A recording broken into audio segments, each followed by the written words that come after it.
Endilikda Markaziy Osiyoda birinchilardan bo'lib O'zbekistonda maishiy chiqindilarni termik usulda qayta ishlash orqali elektr energiyasi ishlab chiqariladi.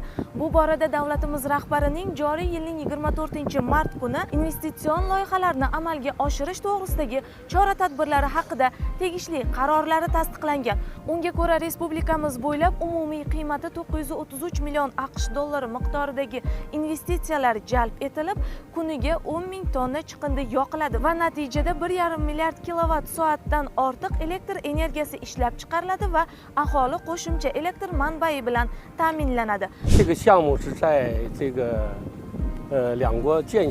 Ushbu loyiha ikki davlat rahbarining uchrashuvi natijasida amalga oshirilgan bo'lib, Xitoyning bir kamar bir yo'l tashabbusi doirasidagi yana bir muhim yutuq hisoblanadi. Loyiha O'zbekistonda chiqindilarni yoqib yo'q qilish sohasida yangi bosqichga chiqqanini anglatadi. Har kuni 1,5 ming tonna maishiy chiqindilarni qayta ishlash quvvatiga ega bo'lgan mazkur inshootda Xitoyda ishlab chiqarilgan eng ilg'or uskunalar qo'llaniladi. Maqsad dunyo darajasidagi go'yo bog' kabi zavod barpo etish. Loyiha amalga oshirilgach, yiliga 620 ming tonna chiqindi qayta ishlanadi va 300 million kilovat soat elektr energiyasi ishlab chiqariladi. Buning 200 million kilovat soatdan ortig'i elektr tarmog'iga uzatiladi va taxminan 300 ming nafar aholi elektr bilan ta'minlanadi. Loyiha 2025-yil 9-mayda boshlangan bo'lib, 2027-yilning birinchi yarmida to'liq yakunlanishi rejalashtirilgan. Bu Farg'ona viloyatidagi chiqindi ihotasi muammosini hal etib, ekologik vaziyatni tubdan yaxshilaydi. Umumiy investitsiya hajmi 148 million AQSh dollarini tashkil qiladi. Bu taxminan 1,1 milliard yuan. Loyiha amalga oshgach, 200 nafarga yaqin ish o'rni yaratiladi va mamlakat iqtisodiyotiga ijobiy ta'sir ko'rsatadi.